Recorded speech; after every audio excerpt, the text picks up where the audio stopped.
Good morning. Welcome to worship at Country Club Christian Church. I'm glad that you're here today. I hope you're safe and warm during Kansas City's winter storm. Today, we begin a new sermon series to launch this new year called Starting Afresh. And as we come to this table every Sunday to commune with God, we come always to start afresh. Whether you come here today with fragments of brokenness in your life, or whether you come here today brimming with joy, this is the place where we come always to start our lives afresh, to start the world afresh.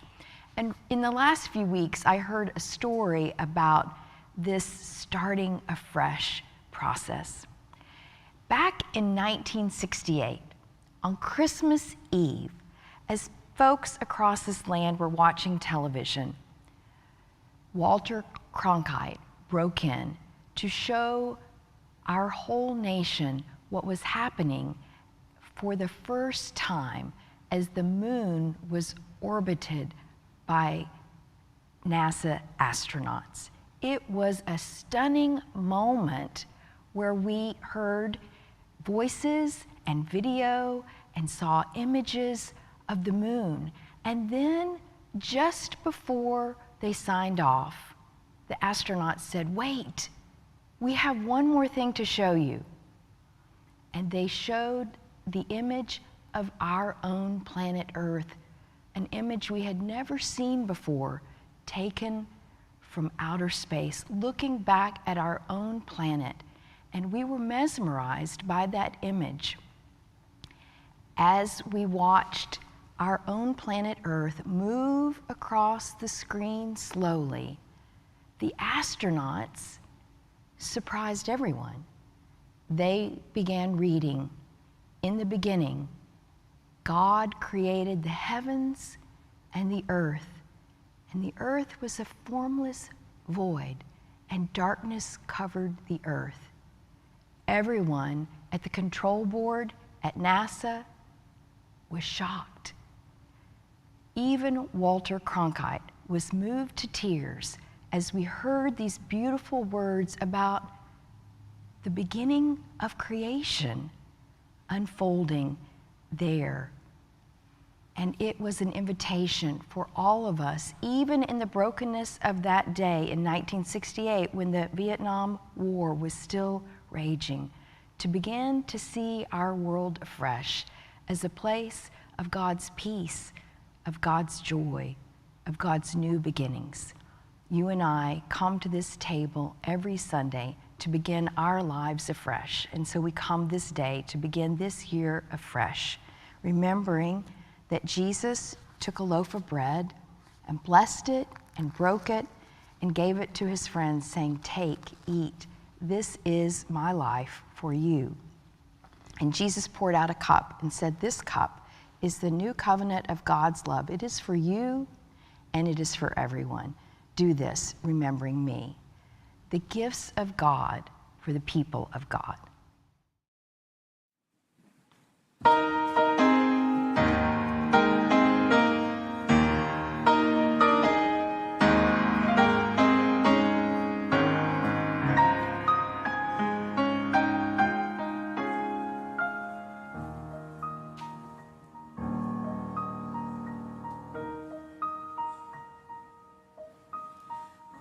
Sing the mighty power of God.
This morning, on this first Sunday of the new year, we're beginning a new sermon series called Starting Afresh, based on some stories from the book of Genesis. And the reading this morning is from page 1 of the Bible, Genesis 1, starting at verse 1, and I'll read through verse 5. In the beginning, when God began to create the heavens and the earth was complete chaos, and darkness covered the face of the deep, while a wind from God swept over the face of the waters. Then God said, "Let there be light." And there was light. And God saw that the light was good. And God separated the light from the darkness. God called the light day, and the darkness God called night. And there was evening, and there was morning, the first day. I think it's been 3, maybe 4 years ago, something like that. I'd gone out to get the mail, was coming back up the driveway, when I noticed these 2 young women going door to door and with literature under their arm. And I thought, okay, it's either Mormons or Jehovah's Witnesses. And I never actually found out, because when they got there, I sort of shut it all down. I didn't really want to be rude, but I just simply said, now before you get going, I should tell you I have a PhD in Bible and I taught seminary for 30 years. Again, I've just been accosted too many times, and so I just kind of wanted to just put that out there. And so they responded. They sort of put aside their script, and the one then surprised me with a question, a really good question. She said, well, so in all your years of study, is there one thing in reading the Bible that surprised you? And I thought, that is such a good question. And I had the answer right away. I said, oh, no question, the poetry. And they kind of looked at me, the poetry. And I said, yeah, it's unbelievable how many times in either the Hebrew or the Greek, the words rhyme, but more than just rhyme, there's rhythm there. Sometimes the endings of words have this kind of rhyming scheme. Sometimes they alliterate, all the words begin with the same letter. I said, it's really amazing, but you can't see it in English. And they said, oh, that's pretty cool. And then they were on to the next house. And I kind of wondered at the time, as they walked away, were they saying to each other, that really is cool? Or were they going, poetry in the Bible, what a nerd. I mean, I get it, and maybe it seems like nerd territory. Perhaps you're like some of the people I know who would claim to be allergic to poetry, maybe had a bad experience in high school or college when you got to that unit on English Lit and it was poetry, the rhyme of the Ancient Mariner or a Shakespearean sonnet, something like that. The poetry of the Bible is very different. It's not iambic pentameter. It's not images that you just have no clue what's going on and you feel lost. It's more like poetry is just the only way it could be told. Science and history wouldn't do it. It had to be poetry. And this story in the book of Genesis is a classic example. It's playful. It's actually playful on purpose. God says things and they pop up. God says sunshine, there it is.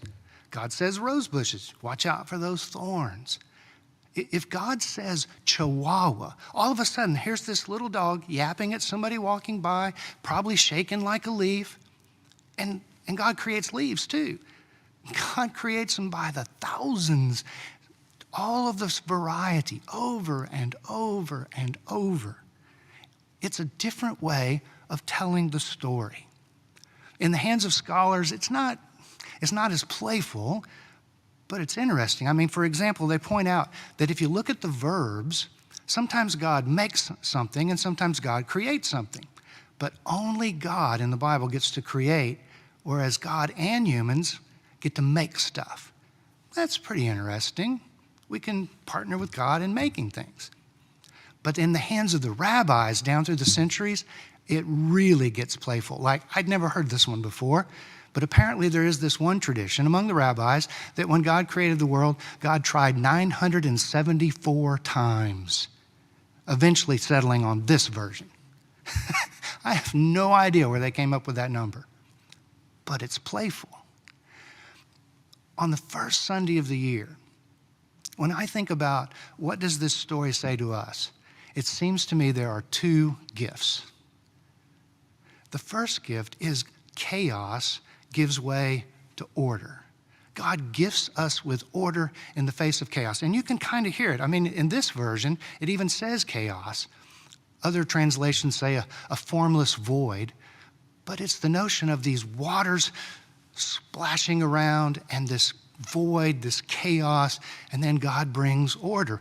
But there's more chaos going on than just that. There is a kind of chaos behind the scenes, and it's kind of hard to explain, but it has to do with when the stories of Genesis got written down. Not the setting, but when they were told. So let me give you an example, a sort of an analogy.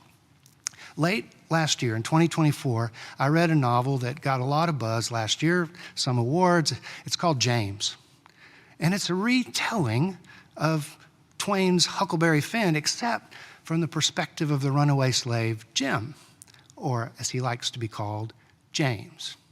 And the thing is, in the 21st century, you can write a novel that's set some years, decades, centuries earlier, because you're not only retelling something from that time, you're still saying something about racism and classism.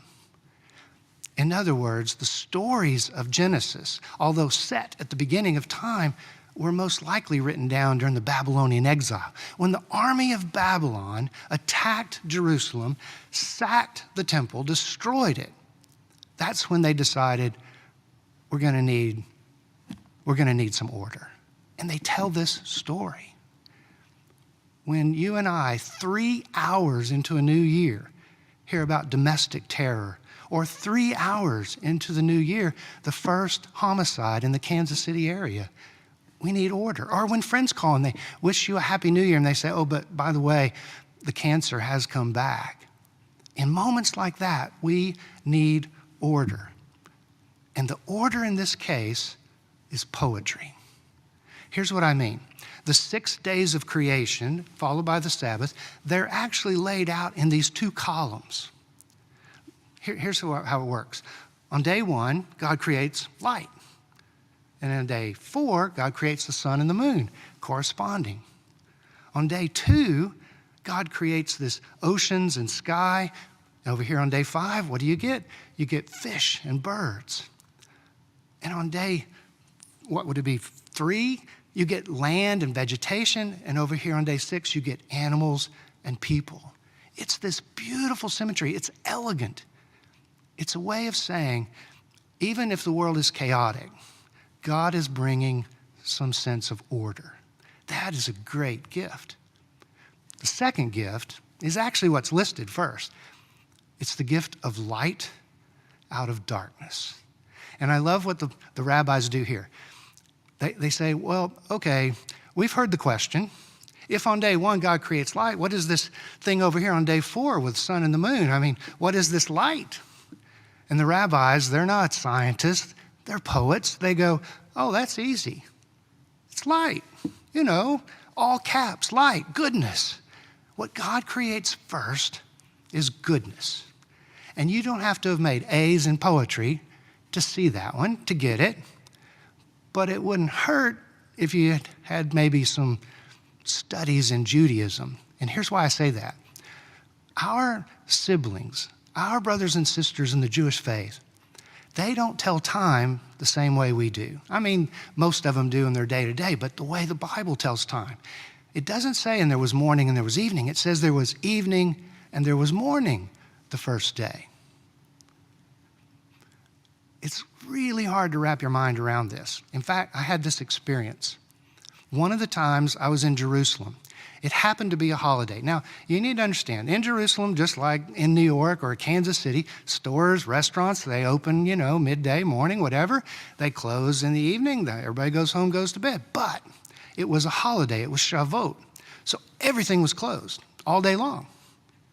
We're walking down what would feel like the Kansas City Plaza. There's nothing. But they said, oh, that's okay. At sundown, everything will open up. And it did at sundown because that was the beginning of a new day. And here's the point.